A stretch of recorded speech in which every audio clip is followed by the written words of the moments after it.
آج ہمارے امتحان کا دور شروع ہے اور آزمائشوں کا وقت ہے۔ اس گھڑی میں کتنے لوگ ہیں جو ایمان پر قائم رہتے ہیں اور کتنے ہیں جو اپنے دین کا سودا کر جاتے ہیں۔ کفر و شرک کی آندھیاں بہت تیز ہیں، اس بہاؤ میں کئی جبے اور ٹوپیاں بھی بہہ گئی، مولوی کہلانے والے لوگ بھی ادھر ادھر بھٹک گئے۔ لیکن اے سنیو، اپنی غیرت باقی رکھو، یہ دن زیادہ دیر تک نہیں چلتے، یہ چڑھتا ہوا سورج عنقریب ڈوب جائے گا اور پھر میرے مصطفیٰ کریم کا چرچا ہر جگہ ہوگا۔ اور آج دنیا جتنا دبانے کی کوشش کر رہی ہے ہم دیکھ رہے ہیں۔ میں تو یہ سوچا بھی نہیں تھا کہ ممبئی کی سرزمین پر اتنا بڑا میدان، اور میدان میں ایسی گونجتی ہوئی لبیک کی صدائیں، اور رات کے وقت تمہاری یہ صدائیں ہی بہت سارے لوگوں کی نیند حرام کر رکھی ہوئی ہیں۔ لوگوں کو اسی بات کا تو خدشہ ہے۔ اب تو یہ دیکھا جا رہا ہے، میرے عزیزو، میں جس بات پر آپ سے کچھ گفتگو کرنا چاہتا ہوں وہ یہ ہے، قرآن کہتا ہے اسلام کے علاوہ کوئی دوسرے دین کی طرف توجہ بھی کرو گے تو قیامت کے دن تمہیں سب سے بڑے گھاٹے والوں میں اٹھایا جائے گا۔ کسی کی طرف تم منہ بھی نہ کرو۔ ارے منہ وہ کرے جو اپنے گھر میں کمفرٹ نہ ہو۔ اپنے گھر میں اگر کسی کو جگہ نہ مل رہی ہو تو پھر وہ دوسری چھت کا انتظام کرے۔ اسلام میں کس چیز کی کمی ہے؟ اسلام میں کس چیز کی کمی ہے؟ اللہ کریم نے وہ عظیم نعمت تمہیں عطا کی ہے، تمہیں دوسروں کی دھوتیاں اور چوٹیاں دیکھنے کی ضرورت ہی نہیں ہے۔ اللہ کریم نے تمہیں مصطفیٰ کریم صلی اللہ تعالیٰ علیہ وسلم کے وہ عظیم اخلاق عطا کیے ہیں۔ اخلاق سیکھنے کے لیے تم ان درندوں کے پاس نہ جاؤ جن کو پیشاب کرنے کا سلیقہ بھی نہیں آتا ہو۔ اخلاق میرے مصطفیٰ کریم صلی اللہ علیہ وسلم کی پوری کائنات میں سب سے اعلیٰ ہے، سب سے اعلیٰ ہے۔ میں آپ سے یہ پوچھنا چاہتا ہوں میرے عزیزو، یہ واحد قوم ہے دنیا کی جس کو جھکانے کے لیے آج دنیا پوری ایڑی چوٹی کا زور لگاتی ہے۔ پتہ ہے ہم جھکتے ہیں تو صرف ایک نام پر، جب اللہ اکبر کہا جاتا ہے، اس کے علاوہ کسی بادشاہ کے نام پر بھی نہیں جھکتے۔ جاؤ اپنی مسجدوں میں امام کوئی اپنے باپ کا نام لے کر کے رکوع میں جھکا کر دکھائے قوم کو، اپنے باپ دادا کا نام لے کر یا کسی بادشاہ وقت کا نام لے کر کے سجدے میں گرا کر دکھائے، قوم کھڑی ہو جائے گی، نہیں جھکے گی۔ ہاں اگر ایک کسان کا چھوٹا بچہ حافظ قرآن بھی اللہ اکبر کہے تو پوری قوم جھک جاتی ہے۔ ہماری پیشانی صرف اللہ وحدہ لا شریک کے لیے ہے، صرف ہم جھکتے ہیں رب العالمین کے دربار میں۔ اس لیے میں یہ باتیں کر رہا ہوں کہ آج ہم نے دیکھا ہے بہت سارے لوگ سرنڈر ہو گئے، ادھر ادھر جھکنا شروع کر چکے ہیں۔ تم کبھی یہ مت دیکھنا کہ کون سی خانقاہ ہے، کون سا مدرسہ ہے اور کہاں سے کیسی آواز آ رہی ہے، بات اتنی دیکھو رسول پاک صلی اللہ تعالیٰ علیہ وسلم کی شریعت پر کون قائم ہے۔ آج جواب دینا بھی بہت ضروری ہے، اس لیے میں جواب دیتا ہوں۔ بعض لوگوں کو لگتا ہے حالات بڑے خراب ہیں، تھوڑی نرم بات کرنی چاہیے، نرم گفتگو کرنی چاہیے۔ اسلام غیرت کا درس دیتا ہے، اخلاق بھی سکھاتا ہے، اچھی بات کرو، لیکن چور گھر کے اندر گھس کر کے آئے تو ہاتھ باندھ کر کے بیٹھنا یہ اخلاق نہیں ہے۔ چور کی گردن پکڑو، اس کی ہاتھ پکڑو، یہ غیرت ہے۔ اور جب دین اسلام پر حملہ ہو رہا ہو تو یہ غیرت اور بڑھ جانی چاہیے۔ آپ کو پتہ ہے احد کے میدان میں جب صحابہ اکرام رضوان اللہ تعالیٰ علیہ مجمعین پیچھے ہٹ گئے، جو جیتی ہوئی جنگ تھی وہ شکست میں بدل گئی۔ 70 صحابہ کی جانیں گئی تھی احد کے میدان میں، امیر حمزہ کا کلیجہ چبایا گیا تھا۔ اس میدان احد کی بات کر رہا ہوں جس میں رسول پاک صلی اللہ علیہ وسلم کے دندان مبارک شہید ہوئے۔ سنو، جب حالات ایسے سخت آ جاتے ہیں نا ہم پر، تو کفار و مشرکین کے پاس ایک ہی چیز رہ جاتی ہے، ہمارا مذاق اڑانا۔ مذاق اڑانا، اچھل کود زیادہ شروع ہو جاتا ہے کیڑے مکڑوں کا۔ احد کے میدان میں یہ ہونے لگا، حضور صلی اللہ تعالی علیہ وسلم جب صحابہ کے ساتھ احد کے پہاڑ پر بیٹھ چکے تھے، یعنی میدان خالی ہو چکا ہے اور کفار و مشرکین دندنا رہے میدان میں، اپنی فتح کا جشن منا رہے ہیں۔ ہاں، آپ کو حالات ذہن میں رکھنا ہے اور سنو، جب جشن منایا جاتا ہے تو تم نروس مت ہونا۔ بہت زیادہ جشن منانے والے زیادہ دیر تک نہیں مناتے۔ سنو، کفار و مشرکین کی طرف سے ابو سفیان آیا اور جشن مناتے ہوئے پکارتے ہوئے کہنے لگا، کہاں ہے محمد، کہاں ہے ابو بکر، کہاں ہے عمر؟ ان کے نظر میں تھا کہ یہ سب شہید ہو چکے ہیں۔ ان کو یہ لگ رہا تھا کہ حضور پاک بھی شہید ہو گئے، ابو بکر و عمر رضی اللہ عنہما بھی شہید ہو گئے۔ وہ کفار و مشرکین کے درمیان نعرے لگا لگا کر کہہ رہے تھے، میرے عزیزو، حضور زخمی تھے، نبی پاک صلی اللہ تعالی علیہ وسلم کے دندان مبارک سے خون بہ رہا تھا، صحابہ موجود ہیں زخمی حالت میں، لیکن میرے آقا صلی اللہ علیہ وسلم جلال میں آئے اور کہا اس کا جواب دینا ہوگا اس کافر کا۔ خاموش بیٹھنا یہ اخلاق نہیں، جواب دینا ہے۔ اور جواب دینے کے لیے میرے آقا نے کس کو اٹھایا؟ عمر ابن خطاب کو۔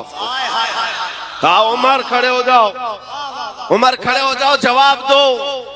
جب ادھر سے ابو سفیان پکارنے لگا کہ کہاں ہے محمد، کہاں ہے ابو بکر، کہاں ہے عمر، احد کے میدان، احد کے پہاڑ کی دامن سے سیدنا عمر ابن خطاب پکارنے لگے، یہ ہے محمد الرسول اللہ، یہ ہے ابو بکر صدیق، یہ ہے عمر، زندہ ہے اور تیری آنکھ میں گڑتے رہیں گے۔ ادھر سے نعرہ لگایا اور مشرکین نے یہ نعرہ لگانا شروع کیا، اعل حبل، اعل حبل۔ حبل ان کے ایک دیوتا کا نام تھا۔ حبل کی جے ہو، حبل کی جے ہو۔ حضور نے فرمایا حضرت عمر سے، عمر جواب دو۔ حضرت عمر نے جواب دینا شروع کیا، اللہ اجل، اللہ اجل، اللہ بزرگ ہے، اللہ بلند ہے۔ پھر ادھر سے یہ نعرہ لگ رہا تھا، سنو میں کیوں کہہ رہا ہوں، غیرت ایمانی یہ ضروری ہے۔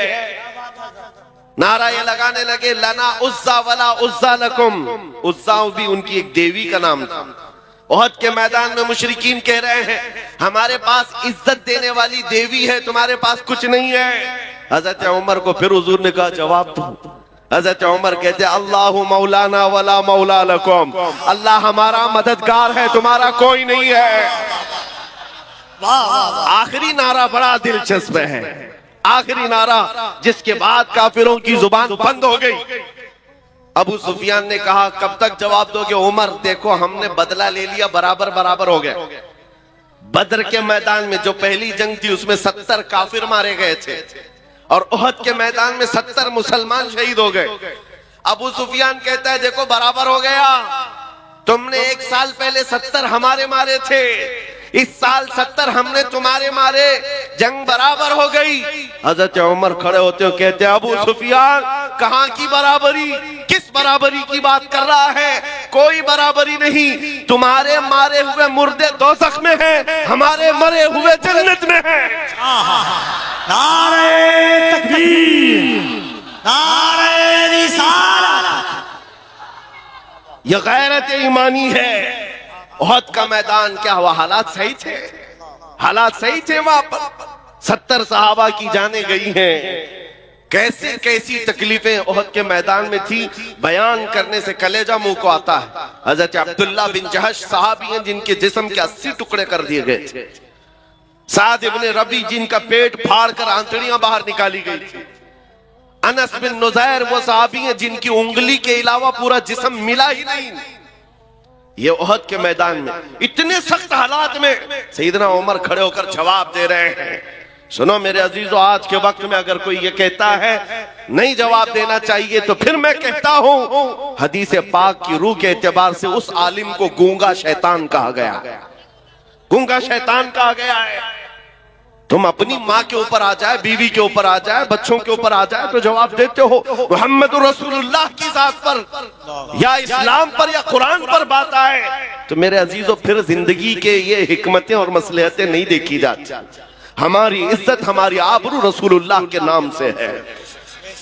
آج ان حالات کے اعتبار سے میں آپ کو صرف اور صرف اتنی بات کہوں گا، ایمان پر جمے رہو، ڈٹے رہو, مضبوطی سے قائم رہو. جو دین اللہ تعالیٰ نے تمہیں عطا کیا ہے اس کا سمجھوتا کبھی نہیں کرنا. سید میاں مارا روی رحمت اللہ علیہ نے کیا خوب نعرہ لگایا تھا, کسی کی جے وجے کیوں پکارے کیا غرض ہم کو, کسی کی جے وجے کیوں پکارے کیا غرض ہم کو, ہمیں کافی ہے سید اپنا نعرہ یا رسول اللہ, ہمیں کافی ہے سید اپنا نعرہ. ہاں ہم رسول اللہ کے, جنت رسول اللہ. آپ کو صرف میں اتنی بات پوچھتا ہوں, اگر دنیا آپ کو حضور کا غلام کہے تو آپ کو کوئی اعتراض ہے؟ آپ کو اگر دنیا حضور کا غلام کہے تو اعتراض کی بات کیا, معراج ہے ہماری. ہم تو یہ چاہتے ہیں کہ دنیا ہمیں حضور کا کتا کہہ کر پکارے. تو جب دنیا کے سامنے تمہیں کوئی اعتراض نہیں ہے تو غلامی کرو تو کھل کے غلامی کرو, عشق ہو تو اظہار بھی ہو. نبی پاک صلی اللہ تعالیٰ علیہ وسلم سے اگر نسبت رکھنے پر تم فخر کرتے ہو تو کھل کر کے کرو. یہ داڑیاں چھلا کر, ٹوپیاں چھپا کر, غیروں کی شبیہ بنا کر کے تم پھر کس غلامی کی بات کرتے ہو, پھر کس غلامی کی بات کرتے ہو؟ جس میدان میں بھی جاؤ, ارے دنیا چوٹی رکھنے میں شرم نہیں کرتی, ننگا گھومنے میں شرم نہیں کرتی, آمنہ کے لال کے چہرے پر تمہیں شرم کس بات کی ہے؟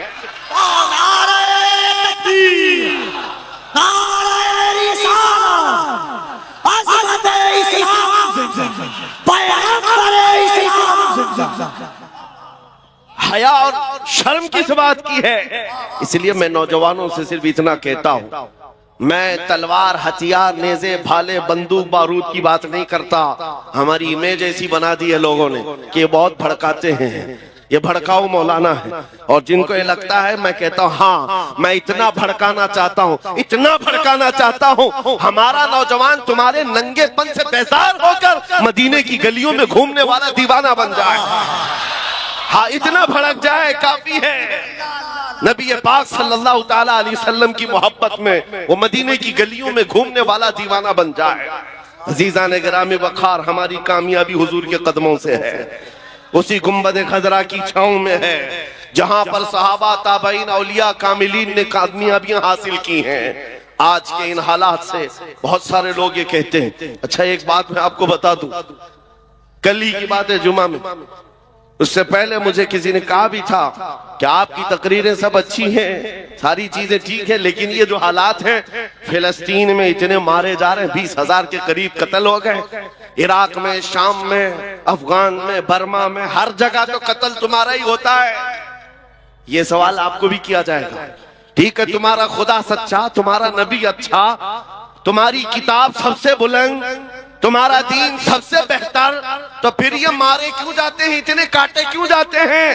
ان نادانوں کو, ظالموں کو جواب اتنا دو میرے عزیزو, ہم پروانے ہیں, پیدا ہی ہوتے ہیں مرنے کے لیے. پروانہ جو ہوتا ہے اس کا کام ہی ہے مرنا. رسول پاک صلی اللہ تعالیٰ علیہ وسلم شمع ہے, اسی لیے مفتی اعظم نے کہا تھا تو شمع رسالت ہے, عالم تیرا پروانہ, تو ماہ نبوت ہے اے جلوہ جانانا. اگر حضور پاک صلی اللہ علیہ وسلم شمع ہے اور ہم پروانے ہیں تو انہیں جواب دو, ہمارا کام ہی ہے مرنا. اور صحابہ اکرام کی بات میں کرتا ہوں میرے عزیزوں, جنہوں نے فخر محسوس کیا حضور کی غلامی میں. دو صحابہ کی بات ہمارے رونگٹے کھڑے کر دیتی ہے. سعد ابن ابی وقاص اور عبداللہ بن جحش, دونوں بڑے گہرے یار تھے, جگری دوست تھے, ایک دوسرے کے ساتھ اٹھنا بیٹھنا بہت تھا, لیکن جنگ احد سے ایک رات پہلے دونوں دوست مسلح بچھا کر بیٹھ جاتے, کل صبح جنگ کے میدان میں اترنا ہے, آؤ بیٹھتے دعا کرتے ہیں. توجہ میرے عزیز, سعد ابن ابی وقاص نے کہا اپنے دوست سے, عبداللہ میں دعا کرتا ہوں تم آمین کہنا. عبداللہ بن جحش کہتے ہیں ٹھیک ہے, تمہاری دعا ہو جائے گی, پھر میں دعا کرتا ہوں تم آمین کہنا. توجہ, دعا کیا کی جا رہی ہے؟ سعد ابن ابی وقاص ہاتھ اٹھاتے کہتے ہیں اے رب العالمین, کل جب میدان احد میں اتروں تیرے نبی پاک کے دین کی حمایت کے لیے, رسول اللہ کی صفوں میں جاؤں, تو مولا میرا مقابلہ کسی بڑے پہلوان سے کرا دے. یہ نہیں چھپ چھپا کر کے کوئی چھوٹے سپاہی کو ٹچ کر کے بھاگائے, خواہش بھی تو دیکھو حضور کے سپاہی کی. یا اللہ کل جب میدان میں اتروں سب سے بڑا جو پہلوان ہو اس سے میرا مقابلہ کرا. آگے کی دعا بھی سن لو. پھر سعد بن ابی وقاص کی خواہشیں کیا ہیں؟ کہتے ہیں مولا جب وہ سامنے آئے میں سامنے سے ماروں، دائیں سے ماروں، بائیں سے ماروں، پیچھے سے ماروں، پھر گرا کر سینے پر چڑھ جاؤں، پھر کہوں لبیک یا رسول اللہ. میں ان کے مفاہیم عرض کر رہا ہوں، پھر کہوں اسلام بلند ہے. ان کی دعا ہو گئی. دوسرے دوست کی دعا کیا؟ عبداللہ بن جہش، یہ بھی بڑے صحابی، حضور کے چہیتے صحابی، سعد ابن ابی وقاص کے جگری یار، ہاتھ اٹھاتے کہتے اب میری دعا ہے، تو آمین کہہ. دعا کیا کر رہے؟ اللہ اکبر. کہتے اے رب العالمین میدان احد میں کل تیرے حبیب کے ساتھ میں صفوں میں جب جاؤں تیرے دین کی حمایت کے لیے، تیرے نبی کی عزت و ناموس کے لیے، مولا میں لڑتے لڑتے لڑتے لڑتے دشمنوں کے نرغے میں چلا جاؤں اور دشمن کبھی مجھے سامنے سے مارے، کبھی پیچھے سے مارے، کبھی دائیں سے کبھی بائیں سے، اور میں ہر زخم پر تیرے نام کی بلندی کا اعلان کروں، اسلام کی بلندی کا اعلان کروں، ہر زخم پر تیرے حبیب کی عزت کی بات کروں. دعا یہ بھی ہے، دعا وہ بھی ہے. عزیزان گرامی، رات کے وقت دو دوستوں نے دعا کی ہے، دو صحابہ نے دعا کی ہے. صبح جب ہوئی اور میدان احد میں رسول اللہ کے ساتھ یہ صحابہ آئے تھے، اللہ اکبر، سعد ابن ابی وقاص جیسے ہی میدان میں آئے آپ کے مقابل میں وہ دشمن آیا کافروں کی طرف سے جس کے بارے میں کہا جاتا تھا کہ وہ 1000 انسانوں کی طاقت رکھتا، 1000 انسانوں کی طاقت رکھتا ہے. ایسا بڑا پہلوان سعد ابن ابی وقاص کے مقابل میں آیا. اس کو دیکھتے ہی سعد ابن ابی وقاص نے کہا میں تو کامیاب ہو گیا، رات کی میری دعا قبول ہو گئی ہے، رات کی میری دعا قبول ہوئی ہے. اور پھر اس کے بعد سعد ابن ابی وقاص تیر اور تلوار جو چلاتے رہے، کبھی دائیں سے کبھی بائیں سے، کبھی آگے سے کبھی پیچھے سے، ایسا مارتے تھے. سعد ابن ابی وقاص کو جانتے ہو کون ہے؟ یہ عشرہ مبشرہ سے وہ صحابی جن کے تیر و تلوار کا اندازہ کر سکتے ہو. سعد ابن ابی وقاص جب تیر چلاتے تھے پیچھے سے رسول اللہ صلی اللہ علیہ وسلم یہ فرماتے ارمی یا سعد بی ابی انت و امی، اے سعد تیر چلا میرے ماں باپ تجھ پر قربان. ساری دنیا کہتی ہے رسول اللہ کے دربار میں اے اللہ کے نبی میرے ماں باپ آپ پر قربان. سعد ابن ابی وقاص تنہا وہ صحابی ہے جس کو اللہ کے رسول کہہ رہے ہیں میرے ماں باپ تجھ پر قربان، تیر چلا. نعرہ تکبیر، نعرہ رسالت، عظمت صحابہ، ذکر صحابہ، ذکر صحابہ. سعد ابن ابی وقاص نے بڑھ کر کے اس کو ڈھیر کیا، اور جیسے ان کی رات کی دعا تھی سینے پر چڑھ کر کے کہا اسلام تھا، اسلام ہے، اسلام رہے گا.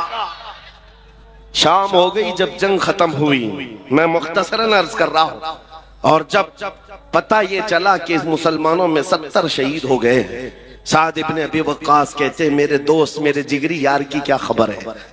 صحابہ نے کہا تمہارا دوست عبداللہ بن جہش شہید ہو گیا. اتنی خبر تھی، دل پر بجلیاں گری. بہت گہرے دوست تھے. سعد ابن ابی وقاص ڈھونڈتے ہوئے آتے ہیں، دیکھا عبداللہ بن جہش کے ٹکڑے کیے جا چکے تھے، 80 ٹکڑے. صحابہ سے پوچھا کہ کیسے ہیں؟ صحابہ نے کہا یہ مست اور دیوانہ وار لڑتے ہوئے ایسے گھس گئے اور نرغے میں پھنسے تو سامنے سے دائیں سے بائیں سے پیچھے سے ان کو اتنا مارا گیا، ہر زخم پر چلاتے تھے اللہ اکبر، اللہ سب سے بڑا ہے. اس کے بعد شہید ہو گئے اور ان کے ٹکڑے کیے گئے. سعد ابن ابی وقاص ٹکڑا اٹھاتے ہیں اور کہتے ہیں میرے عبداللہ کل میں نے بھی دعا کی تھی اور تو نے بھی دعا کی تھی، میری بھی قبول ہوئی تیری بھی قبول ہوئی، لیکن قسم رب ذوالجلال کی میری دعا سے تیری دعا کئی درجے افضل ہے، اس لیے کہ حضور کی محبت میں مارنا اور ہے، حضور کی محبت میں مر جانے کا مزہ اور ہے. اعلیٰ حضرت اسی کو کہتے ہیں جان ہے عشق مصطفیٰ روز وضو کرے خدا، جس کو ہو درد کا مزہ ناز دوا اٹھائے کیوں. حضور کی محبت میں جو دنیا سے جاتا ہے وہ ایک لذت لے کر کے جاتا ہے، وہ ایک مزہ لے کر کے جاتا ہے. لہٰذا میرے عزیزوں میں آپ کو صرف یہ باتیں اس لیے عرض کر رہا ہوں کہ یہ شہادتیں تاریخ میں رقم ہیں. ہم بار بار اپنے بچوں کو اس لیے سناتے ہیں کہ کوئی گٹر سے نکلا ہوا کیڑا ان کو ڈرا نہ دے اور آپ ڈر بھی نہ جائیں. ایسے حالات ہوتے ہیں. ابھی موسم میں نکلے ہوئے کبھی تم کو چھوٹی چھوٹی چڑیاں لے کر کے لہرا کر کے دکھاتے, یہ دیکھو ہم آ رہے ہیں. گیدڑوں سے کہو یہ اللہ کے نبی کے وہ شیر ہیں جو 1400 سال سے کربلا سنتے آ رہے ہیں. نعرہ تکبیر, نعرہ رسالت. حالات جیسے بھی ہوں, میرا میسج صرف اتنا ہے, اپنے ایمان کا سودا کبھی نہیں ہونے دینا, اپنے دین کا سودا کبھی نہیں ہونے دینا. اسلام کے متعلق تم زیادہ فکر مند بھی مت ہو. اسلام اپنا دفاع خود کرتا ہے, اسلام اپنا ڈیفنس خود کرتا ہے. یہ اسلام وہ پودا ہے جو تتاریوں کی بڑی آندھیوں میں بھی محفوظ رہا ہے. ہاں, چنگیز اور ہلاکو کے دور میں بھی اس کا بال بیکا نہیں ہو سکا. آپ کو پتا ہے بغداد میں تتاریوں نے قتل عام کیا تھا, سب کو سلا دیا ہے, خون سے لال کر دیا ہے.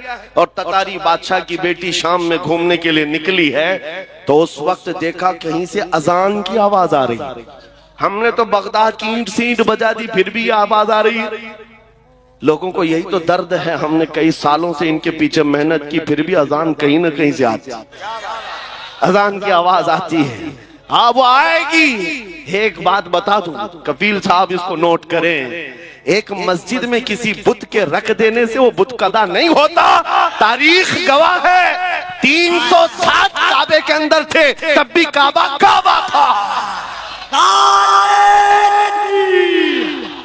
وہ یہاں دیجھے رہے نعرہ رسالت, مذہب اسلام, عظمت اسلام, پیغمبر اسلام.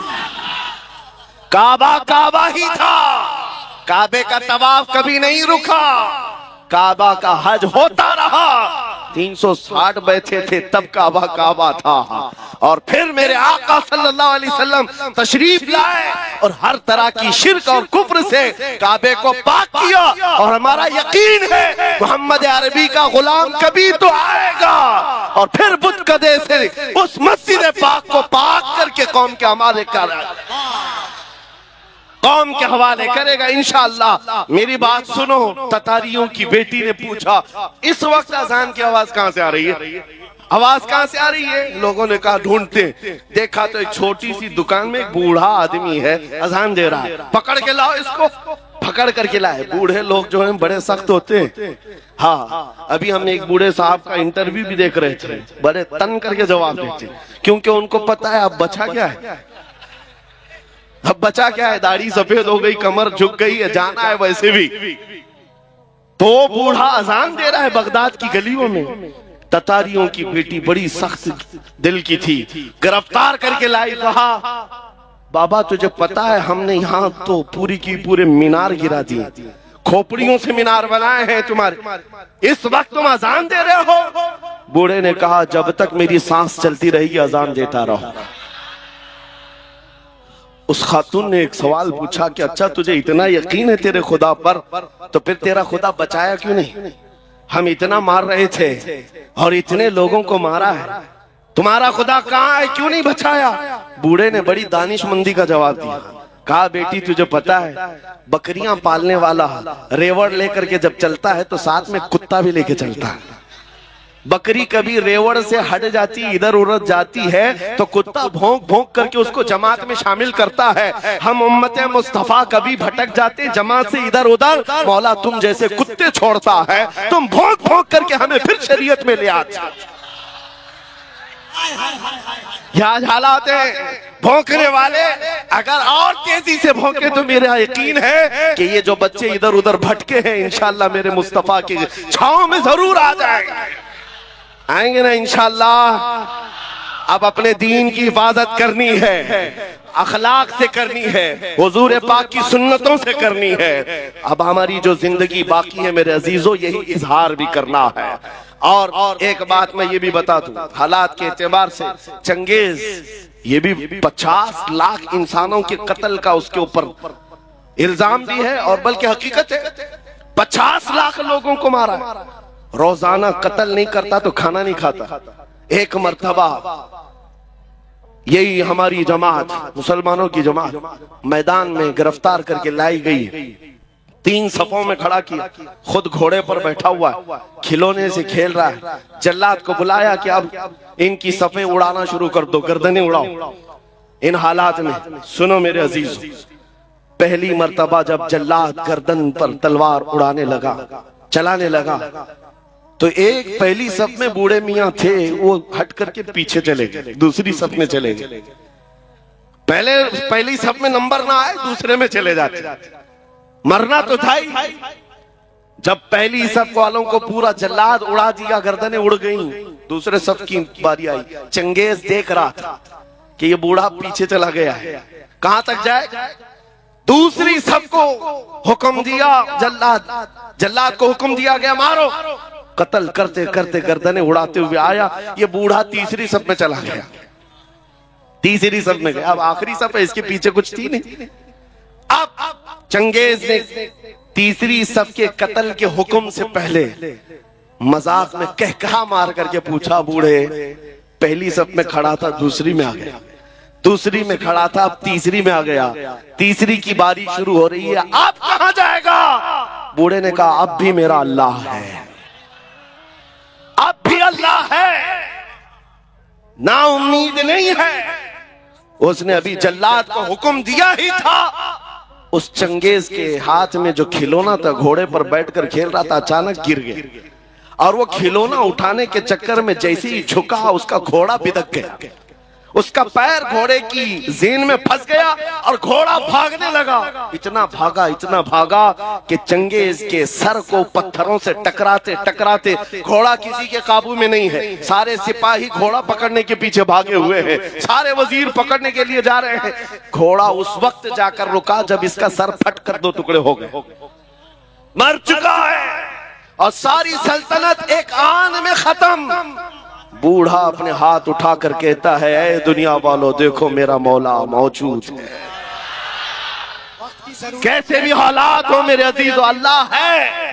قرآن پاک میں میرا مولا فرماتا ہے، لا تحزن ان اللہ معنا۔ رسول پاک صلی اللہ تعالی علیہ وسلم نے غار ثور میں حضرت ابو بکر کو یہ جملہ کہا تھا۔ یہ جملہ بہت پاورفل ہے، بہت پاورفل ہے۔ آج اگر آپ یہ کہتے ہیں کہ کون ہے ہمارے ساتھ، کون سی سیاسی طاقت ہے، کون سی قوت ہے، میاں ہم کو بھی دیکھو، لوگ یہ سوچتے ہوں گے بڑے بڑے لوگ ان کو چلاتے ہیں، ایک چھوٹا آدمی بھی پیچھے کھڑے ہونے کو تیار نہیں ہوتا۔ ہاں یہ تو بڑے جگرے والے مولانا لوگ ہیں جو بیٹھ گئے اسٹیج پر، یو پی میں تو ڈرتے بھی ہیں۔ ہاں ان کے اسٹیج پر بیٹھیں گے، دوسرے دن فوٹو میں آئیں گے۔ ہاں ایک مولانا صاحب انہوں نے کہا بھی، آپ کے ساتھ بیٹھے تھے، دوسرے دن پولیس والوں نے اٹھا لیا۔ کہا کیوں اٹھایا؟ کہا لبیک لبیک تم بہت پکار رہے تھے۔ میں نے ان مولانا صاحب سے کہا فخر کرو مولانا، دنیا چوری کر کے تھانے جاتی ہے، تم نبی کا نام لے کر جا رہے ہو، اس میں کیا خوف، اس میں کس بات کی جھجک اور شرم ہے؟ میں یہ کہہ رہا ہوں میرے عزیزوں، نبی پاک صلی اللہ تعالی علیہ وسلم کی محبت میں اگر کسی کو حیا ہے اور شرم ہے تو یہ شیطانی شرم ہے، یہ شیطانی حیا ہے۔ صدیق اکبر غار ثور میں حضور کے ساتھ ہیں، مشرکین ڈھونڈتے ڈھونڈتے اس غار تک بھی آ گئے، اور ایسے حالات تھے کہ حضرت ابوبکر کہتے ہیں اگر وہ پاؤں اٹھاتے تو ہم نظر آ جاتے۔ مشرکین وہاں تک پہنچ گئے ہیں، اگر وہ پاؤں اٹھاتے تو ہم نظر آتے۔ حضرت ابوبکر صدیق کی بے قراری جیسی بڑی، پوچھا رسول اللہ آقا اب کیا ہوگا؟ تب نبی پاک نے ابوبکر صدیق کے سینے پر ہاتھ مارا اور کہا لا تحزن ان اللہ معنا، گھبرا مت، اللہ ہمارے ساتھ ہے، اللہ ہمارے ساتھ ہے۔ آج پھر میں یہ کہتا ہوں، کون ہے تمہارے ساتھ؟ دنیا یہ بار بار تانا مارتی ہے، یہ پارٹی بھی نہیں، وہ پارٹی بھی نہیں، ہزاروں گرو گھنٹال تمہارے ساتھ ہوں، اللہ ہمارے ساتھ ہے۔ اس یقین کے ساتھ زندہ رہو میرے عزیزو، اللہ ہمارے ساتھ ہے۔ آپ کی پیدائش جب ہوئی تھی، آپ کے کان میں مؤذن نے سب سے پہلا جملہ کیا کہا تھا؟ اذان دیتے ہیں کہ نہیں بچہ پیدا ہونے پر؟ بولو زور سے، کیا کلمہ تھا؟ اللہ ہو، اللہ ہو، اللہ اکبر کا مطلب ہے اللہ سب سے بڑا ہے۔ اور اس کے بعد جس دن تم مرتے ہو، کفن پہنا کر کے جنازہ لا کر رکھ دیا جاتا، امام تمہارے جنازے پر تکبیر اٹھا کر سب سے پہلے کیا کہتا ہے؟ کیا کہتا ہے؟ ہم اس دنیا میں آئے تھے اللہ اکبر سن کر کے، دنیا سے جا رہے ہیں اللہ اکبر سن کر کے۔ یہ عقیدہ ہے اس دنیا میں ہم مسلمان اللہ سے بڑا کسی کو نہیں مانتے۔ اللہ سب سے بڑا ہے، اللہ سب سے بڑا ہے۔ اس ایمان کے ساتھ جیو میرے عزیزو۔ آپ کو پتا ہے آج کے حالات میں لوگ تمہیں یہ کہیں گے سب آدھا ادھر آدھا ادھر کر کے چلو، لکم دینکم ولی دین کی بات ہے۔ کچھ پیر لوگ بھی آئے، کچھ مولوی لوگ بھی آئے، ذرا ان کا بھی دل رکھ لو، ذرا ان کا بھی دل رکھ لو۔ ایک میان میں دو تلوار نہیں رہ سکتی۔ آپ اس بات کو یاد رکھو، اسلام پر ہو تو اسلام پر پورے کے پورے اتر جاؤ، اور پورے کے پورے اترنے کا مطلب یہ ہے کسی کی خوشامدی اور کسی کی چاپلوسی کے لیے ہم نہیں جیتے۔ ہم نے دیکھا ہے ان سیاسی نیتاؤں کو بیچارے 40 سال ان کی جوتیاں اٹھا کر کے نوکری کرتے رہے، بوڑھے ہو گئے تو پارٹی نے نکال دیا اور پتہ نہیں کون سی درشن منڈلی میں بٹھا دیا گیا ہے۔ ان کا حال یہ ہے، لیکن حضور کی غلامی میں جو عالم جتنا بوڑھا ہوتا ہے اتنی عزت بڑھائی جاتی ہے۔ محمد کے غلاموں میں بڑھاپا آ نہیں سکتا، یہاں جو جتنا بوڑھا ہو جائے عزت بڑھتی چلی جاتی ہے۔ اس لیے ایک بات یاد رکھو، دنیا تمہارے خوشامد کرنے سے کبھی راضی نہیں ہوگی، یہ کبھی راضی نہیں ہوں گے۔ تم کشکا لگا لیے، تم بھگوا پہن لیے، کبھی ادھر کی باتیں ادھر کی باتیں کر لیے، کبھی راضی نہیں ہوتی دنیا، کبھی نہیں راضی ہوتی ہے، ہم نے دیکھا ہے۔ لیکن آؤ میرے مصطفیٰ کے دربار میں ایک درود سے راضی ہو جائے گا۔ آتا ہے فقیروں پہ انہیں پیار کچھ ایسا، خود بھیک دے اور خود کہے منگتے کا بھلا ہو۔ اس لیے راضی کرنا ہو تو اس ایک دربار میں جس کو اعلیٰ حضرت نے کہا ہے آج لے ان کی پناہ، آج مدد مانگ ان سے، کل نہ مانیں گے قیامت میں اگر مان گئے، کل نہ مانیں گے قیامت میں اگر۔ میں جو اپنی گفتگو ختم کر رہا ہوں اس بات پر، ایک بہت بڑی بات ہے، آج تم کیا کر رہے ہو اسی کا اعتبار ہے، آج کیا کر رہے ہو اسی کا اعتبار ہے۔ یہ مت سوچنا کہ قیامت کے دن حضور کی شفاعت تو ہو ہی جائے گی، کس کے لیے شفاعت؟ ایمان والوں کے لیے ہے، ایمان والوں کے لیے ہے، استقامت کے ساتھ جمے رہے ان کے لیے ہے۔ آپ کو پتا ہے قبر میں 3 سوالات ہوتے ہیں، سب نے سنا ہے کہ نہیں سنا؟ سب سے پہلا سوال ہے من ربک، تمہارا رب کون، تمہارا رب کون ہے؟ سوال کیا ہے وہ میں پوچھ رہا ہوں، جواب آپ سے نہیں پوچھ رہا، تمہارا رب کون ہے؟ فرشتے پوچھتے ہیں، آپ جواب کیا دیں گے؟ میرا رب اللہ ہے۔ دوسرا سوال ہے تیرا دین کیا ہے؟ ما دینک، تیرا دین کیا ہے؟ آپ جواب کیا دیں گے؟ میرا دین اسلام۔ اب سنو فرق، تیسرا سوال کیا ہے؟ بہت بڑا فرق ہے۔ پہلے 2 سوالوں میں یہ پوچھا گیا تیرا رب کون ہے، تیرا دین کیا ہے کا لفظ ہے، اور تیسرے سوال میں پوچھا جا رہا ہے ما کنت تقول فی حق ھذا الرجل، حضور کو دکھا کر فرشتے پوچھیں گے ان کے بارے میں کیا کہتا تھا، یہ نہیں کیا کہتا ہے۔ پہلے 2 سوالوں میں پوچھا گیا کون ہے رب، کیا ہے دین، لیکن حضور کے بارے میں کہہ رہے کیا کہتا تھا۔ اب کیا کہتا ہے وہ تو ہر کوئی کہے گا حضور کو دیکھ کر کہ یہ آقا ہے، یہ مولا ہے۔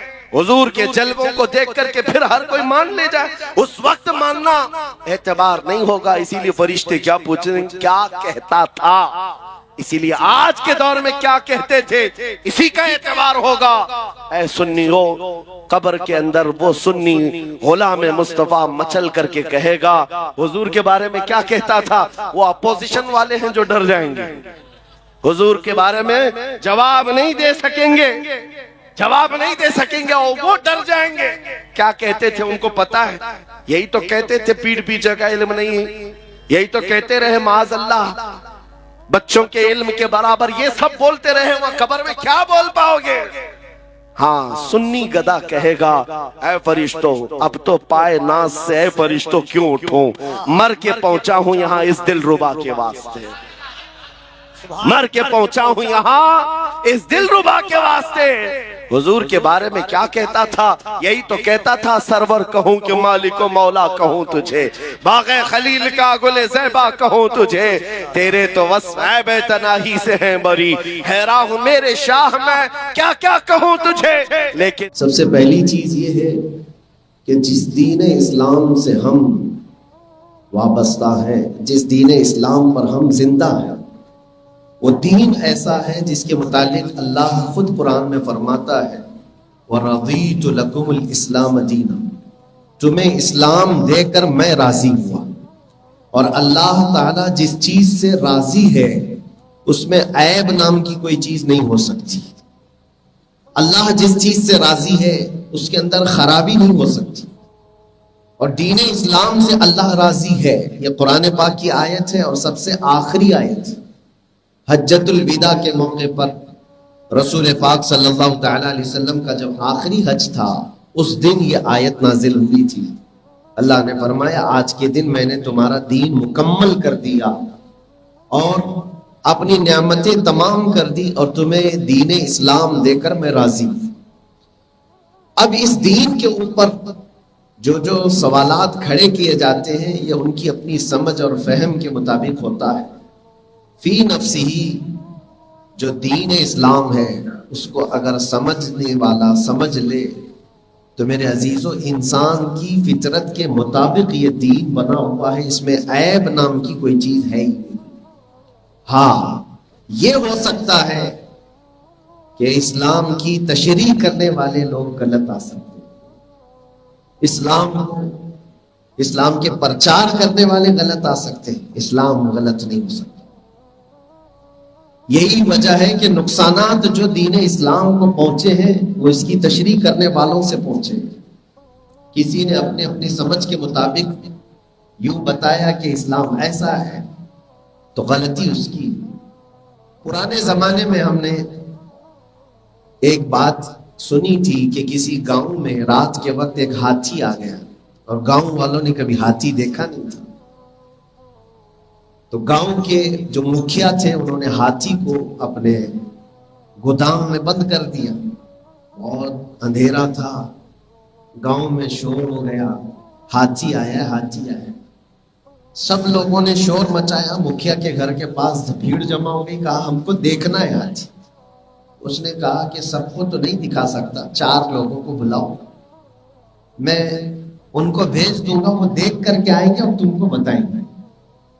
سارے گاؤں والوں نے 4 بڑے لوگوں کو چن لیا۔ یہ سب سے اہم بات ہے، یہ کوئی صرف کہانی نہیں ہے میرے، جس کو ہاتھی دیکھنے کے لیے چنا جا رہا ہے وہ کون تھے؟ 4 لوگ تھے۔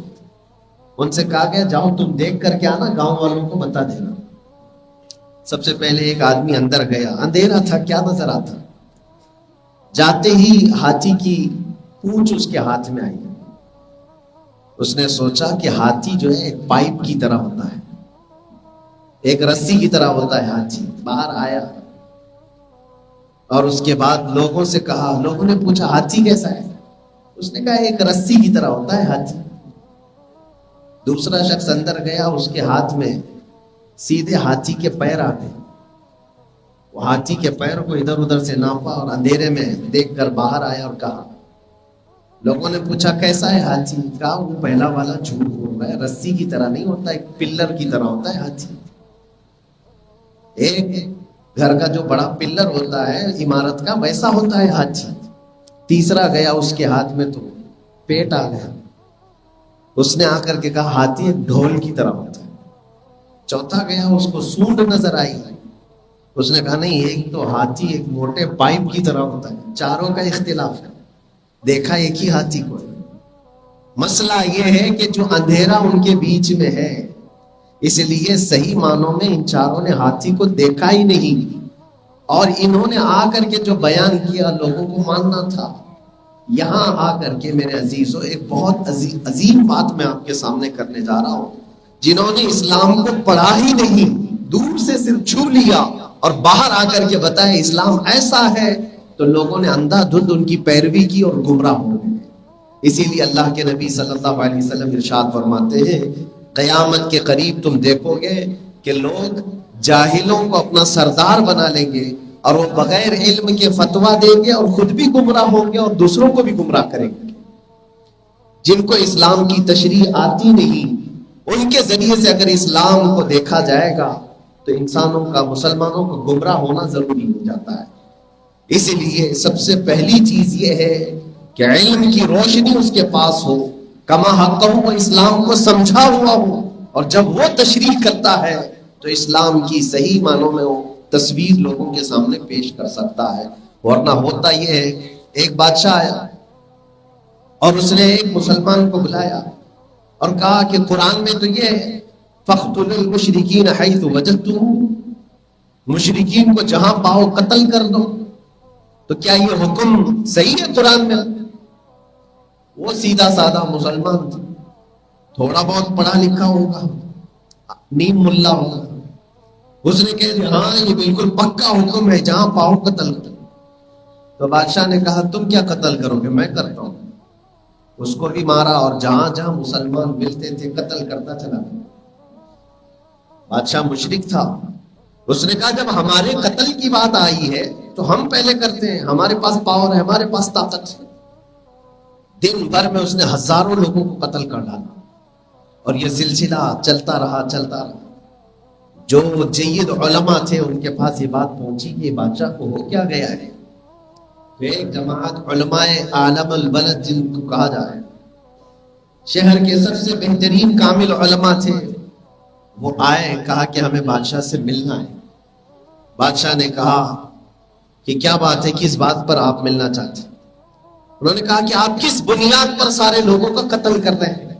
کہا آپ کی خود کتاب میں قرآن میں یہ کہا گیا مشرکین کو جہاں پاؤ قتل کرو، تو یہ حکم اگر ہے تو ہم سب قتل کیے جائیں گے، اس لیے میں چاہتا ہوں کہ پہلے ہی میں تم لوگوں کا صفایا کر دوں۔ اس عالم دین نے کہا یہ کس نے آپ کو اس طرح کی تشریح کی، کس نے بتایا اس طرح کہ جہاں پاؤ قتل کرو؟ قرآن کا یہ جو حکم آیا ہے کس سندرب میں ہے، کس پس منظر میں ہے؟ آپ کو ہم بتائیں، یہ حالت جنگ کے معاملات۔ جنگ جب دو لوگوں کے درمیان چل رہی ہے تو جنگ کے حالات میں تو دو فوجیوں کو آمنے سامنے ہوتے ہیں تو بہت سارے آرڈر دیے جاتے ہیں۔ ایمرجنسی کا وقت ہو تو ملک میں بھی یہ قانون لگایا جا سکتا ہے کہ کچھ لوگ اندر گھسپیٹ کر چکے ہیں، وہ جہاں پائے ان کو شوٹ کر، اس لیے کہ ان سے ملک کا نقصان ہو سکتا ہے۔ یہ حکم خاص وقت کے لیے ہے، نہ یہ کہ ہر دن اور ہر وقت کے لیے۔ قرآن کا یہ حکم اس طرح عام نہیں ہے جس طرح سے آپ کو پہلے والے آدمی نے بتا دیا۔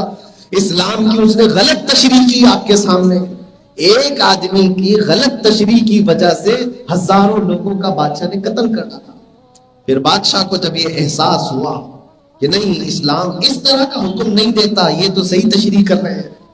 حالت جنگ کے معاملات الگ ہوتے ہیں، حالت امن کے معاملات الگ ہوتے ہیں۔ اس لیے میرے عزیزوں، یہ سب معاملات کہاں سے بگاڑ میں آتے ہیں؟ سب سے پہلی چیز یہ ہے کہ اسلام کی تشریح اگر کوئی بندہ غلط طریقے سے کرتا ہے تو پھر بہت بڑا نقصان پہنچتا ہے۔ آج پوری دنیا اس پروپیگنڈے کو پھیلانا چاہتی ہے کہ اسلام ایسا ہے، اسلام ویسا ہے۔ اس کی بیسک وجہ یہ ہے کہ اسلام کی تشریح کرنے والوں نے اگر غلط طریقے سے تشریح کیا ہے۔ اسلام میں تشدد نام کی کوئی چیز نہیں ہے۔ دو چیزیں میں آپ کو بتاتا ہوں، تشدد اور تسلط۔ تشدد کیا ہے اور تسلط کیا ہے؟ مثال کے طور پر نماز فرض ہے، نماز فرض ہے، آپ دوسرے کو پڑھانے کے لیے ڈنڈا لے کر کے پیچھے لگے ہوئے ہیں، یا پھر کسی کو کوئی حکم کا پابند بنانے کے لیے آپ دوسروں پر سختی کرتے ہیں، یہ تشدد ہے، اور اپنے آپ پر سختی کرتے ہیں، اپنے نفس پر سختی کرتے ہیں، یہ تسلط ہے۔ اور تسلط اچھی چیز ہے، تشدد اچھی چیز نہیں۔ ہاں، تشدد کہاں کرنے کا حکم ہے؟ جو حکام ہیں جن کے ہاتھ میں پاور دیا گیا ہے کہ آپ امپلیمنٹ کرو قانون کا، تو وہ تشدد کر سکتے ہیں۔ جیسے پولیس ڈپارٹمنٹ، اگر وہ سختی نہ کرے تو کوئی قانون پر عمل کرے گا ہی نہیں۔ ان کو اجازت ہے، جو حاکم ہوگا، حکام ہوگا، جن کے پاس شعبے چلانے کا نظام ہوگا، ان کو حکم ہے کہ دوسروں پر سختی کرے۔ لیکن ہر بندے پر یہ حکم نہیں ہے کہ تو دوسروں کو عمل کرانے کے لیے سختی کرے، آپ سختی نہ کریں۔ ہاں، آپ تبلیغ کر سکتے ہیں، تشدد نہیں۔ کوئی ٹوپی کے بغیر آیا ہے، آپ اس کو سمجھائیں یہ طریقہ، مستحب طریقہ کیا ہے۔ کوئی بغیر داڑھی کا ہے، آپ اس کو تبلیغ فرمائیں۔ کہ سنت رسول یہ ہے، لیکن اگر آپ اس پر سختی کرتے چلے جائیں تو اللہ نے آپ کو اس کا مکلف نہیں بنایا ہے، اللہ نے آپ کو اس کا حکم نہیں دیا ہے۔ ہاں جو حکام اسلام ہوں گے، جہاں اسلامی حکومت ہوگی، وہ سختی کر کے کوئی چیز کا حکم نافذ کرا سکتے ہیں، لیکن آج یہی سے جو بگاڑ پیدا ہوا ہے، تشدد کرنا، اور یہی تشدد کی یہ جو آج اصطلاح چل رہی ہے، اسی میں کئی جماعتیں پیدا ہوئی دنیا میں، خاص طور پر بدنام زمانہ جو جماعت پیدا ہوئی ISIS نام سے، اس کا نظام ہی یہ تھا تشدد کرنا۔ ان کے متعلق اگر معلوم کیا جائے تو یہ ہے کہ وہ سختی سے کسی چیز کو نافذ کرنا چاہتے ہیں، سختی سے کنٹرولنگ حاصل کرنا، اور اس سختی کے معاملات میں انہوں نے جو جو کیا ہے، اللہ کی پناہ، عراق میں، شام میں جا کر کے دیکھیں حالات، انہوں نے تو لڑکیوں کو گرفتار کر کے بازاروں میں بیچا بھی ہے، ان کو باندیاں بنا کر کے، کتنے 12 سال کی لڑکیاں، 14 سال کی لڑکی، اور پھر اگر وہ یہ دعویٰ کرتے ہیں کہ خلافت نافذ کی جائے گی، کہاں خلافت اور کہاں تمہارے اعمال؟ یہ تشدد کے ذریعے سے اسلام کے چہرے کو بگاڑنے کی کوشش ہے۔ جب کبھی اسلام کی تشریح غلط لوگوں کے ذریعے سے ہوگی تو اسلام کو اس کا نقصان اٹھانا پڑتا ہے۔ یہ جو آج معاملات دہشت گردانہ حملوں کے ہم اپنے ملک میں بھی دیکھ رہے ہیں اور دوسری جگہوں پر بھی دیکھ رہے ہیں، مسلمان بن کر کے اگر کوئی اس طرح کے حالات کرتا ہے تو وہ اسلام کے اوپر دھبا لگاتا ہے۔ اسلام نے اس چیز کا آرڈر دیا ہے کبھی تمہیں؟ اسلام نے تمہیں حکم دیا ہے کہ اٹھاؤ تلوار اور جہاں پاؤ مارو؟ اللہ تبارک و تعالیٰ کے اس کلام پاک کو بغیر پڑھا ہوا آدمی جب اسلام کی تشریح کرنے آتا ہے تب اس طرح کا نظام درہم برہم ہو جاتا ہے۔ مجھے ایک بات یاد آتی ہے، ایک عراق کا رہنے والا عیسائی پادری پوپ ہے، اپنی 2 بیٹیوں کے ساتھ وہ کار میں سفر کر رہا ہے۔ اس وقت حالات بہت کشیدہ تھے جب یہ داعش جو کٹر پنتھی جماعت ہے، اس کے نوجوان جگہ جگہ بندوقیں تانے ہوئے سڑکوں پر کھڑے رہتے تھے، کسی کو بھی شوٹ کر دیتے تھے۔ وہ عیسائی پادری اپنی 2 بیٹیوں کے ساتھ سفر کر رہا تھا، بیچ میں اس کو روک لیا گیا۔ 2 نوجوان آئے، اسلامی وضاقتہ تو دکھتی ہے، داڑھی ہے، ٹوپی ہے، بندوق تانے ہوئے ہیں، آ کر کے سیدھے انہوں نے اتارا اور کہا کیا نام ہے تمہارا؟ اس نے کہا عبداللہ نام۔ عیسائی نے کہا میرا نام عبداللہ ہے۔ کہا کہ قرآن جانتے ہو؟ کہا ہاں بالکل جانتا ہوں، پڑھاؤ۔ کہا پڑھ کے سناؤ کہیں سے۔ اس نے پڑھنا شروع کیا، عیسائی پادری جو تھا، لیکن وہ پڑھ رہا تھا بائبل کی آیتیں پڑھتا جا رہا تھا، قرآن کا ایک حرف بھی اس کو معلوم نہیں تھا۔ عیسائی پادری تھا، پڑھا اس نے کافی دیر تک۔ دونوں نوجوانوں نے کہا ہاں ٹھیک ہے چلو جاؤ آگے بڑھ دو۔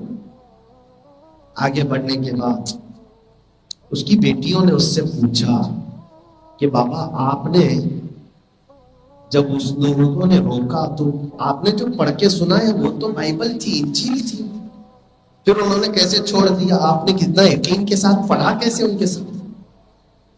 آپ کو یہ نہیں پتا تھا کہ وہ پکڑ لیں گے؟ وہ ہنس کر کے کہا مجھے یقین تھا اگر وہ قرآن پڑھے ہوئے ہوتے تو اس حالت میں کبھی راستہ چلنے والوں کو پکڑتے ہی۔ مجھے پتا تھا کہ ان کو قرآن کچھ نہیں آتا، انہیں جو پڑھ کر کے سنایا جائے وہ قرآن سمجھ لیں گے۔ یہ حالات ہیں میرے عزیزوں، جن لوگوں کے ہاتھوں میں کچھ نہ کچھ ہتھیار تھما کر کے دنیا بھیج رہی ہے۔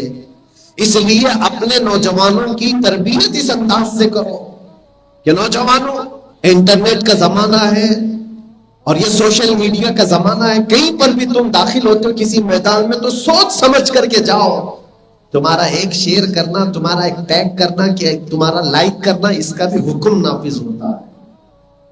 کفر کو صحیح مان لینا، غلط چیز کو صحیح تسلیم کر لینا، اس پر بھی حکم نافذ ہوتا ہے۔ اس لیے انٹرنیٹ کے دور میں بہت سارے، میں نے خود آپ کو بتاؤں 2 ایسے نوجوانوں کو جیل کی سزا کاٹتے ہوئے میں نے دیکھا ہے جو صرف اور صرف سوشل میڈیا پر ایکٹیو تھے اور کسی کی ویڈیو شیئر کرتے تھے اور اس کو لائک کیا کرتے تھے۔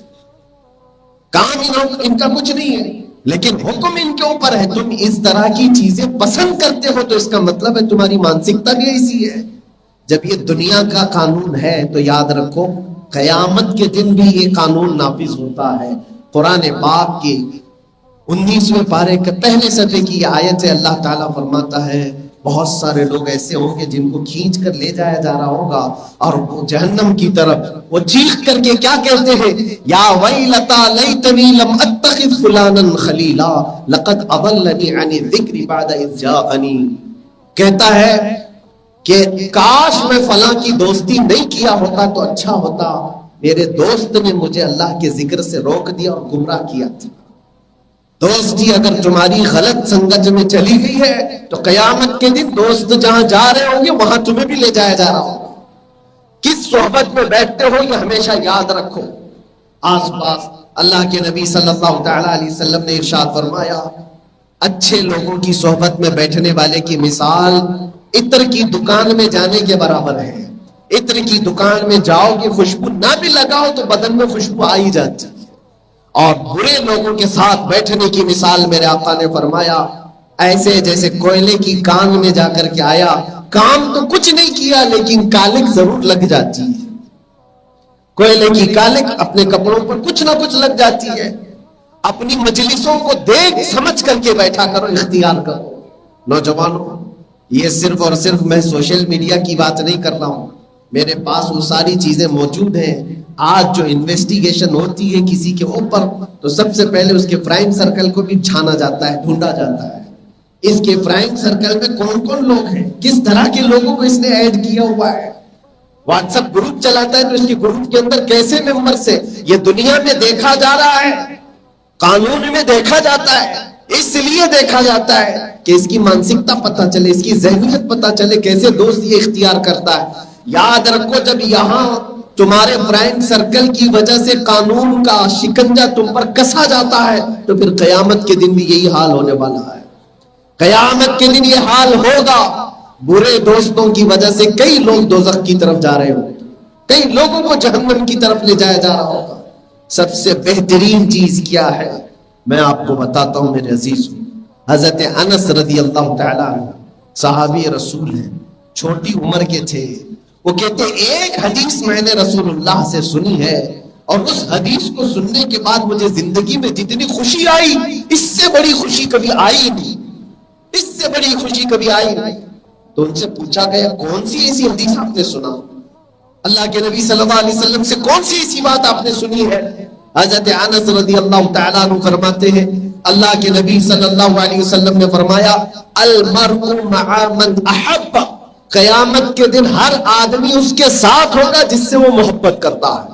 حضرت انس نے کہا مجھے فخر ہے اس بات پر کہ میں رسول اللہ سے محبت کرتا ہوں، اللہ کے نبی صلی اللہ تعالیٰ علیہ وسلم سے میں محبت کرتا ہوں، ابو بکر صدیق سے محبت کرتا ہوں، عمر بن خطاب سے محبت کرتا ہوں. میں نے پوچھا اللہ کے نبی میں آپ سے محبت کرتا ہوں تو میں کہاں رہوں گا؟ حضور نے مسکرا کر کے کہا انس تم میرے ساتھ رہو گے.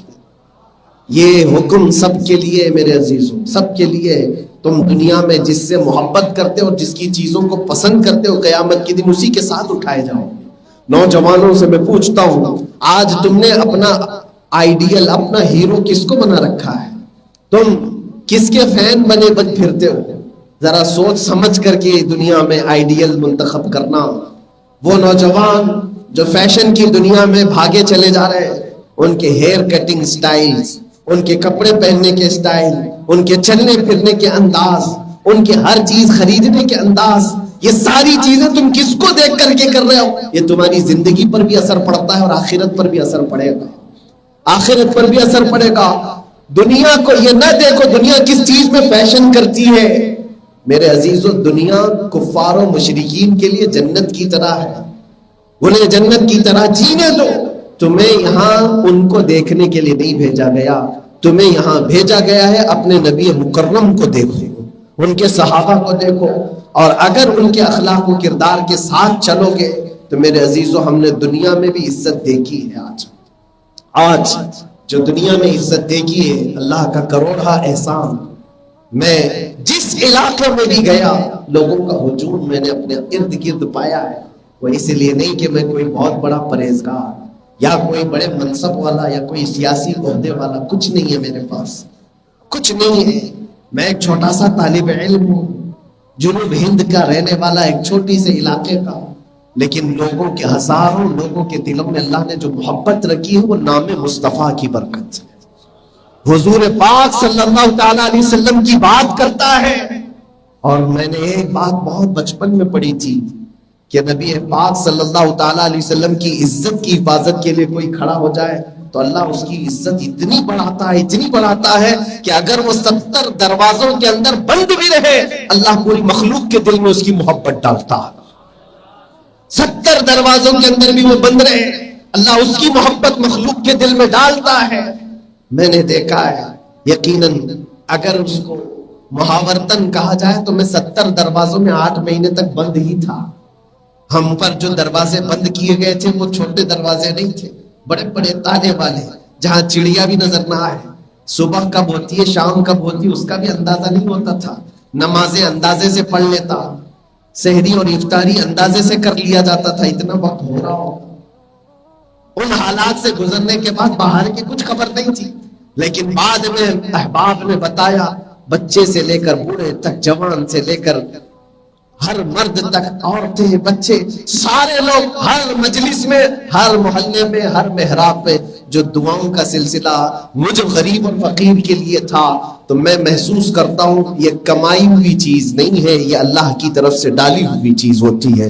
اسی لیے میرے عزیزوں نوجوانوں سے میں گزارش کرتا ہوں دنیا تمہیں کوئی تانا دیتی ہو اس کی پرواہ نہ کرو، آؤ رسول اللہ صلی اللہ علیہ وسلم کے اس عظیم نقش قدم پر جہاں کا ہر قدم تمہیں آسمان کی بلندیوں تک پہنچاتا ہے.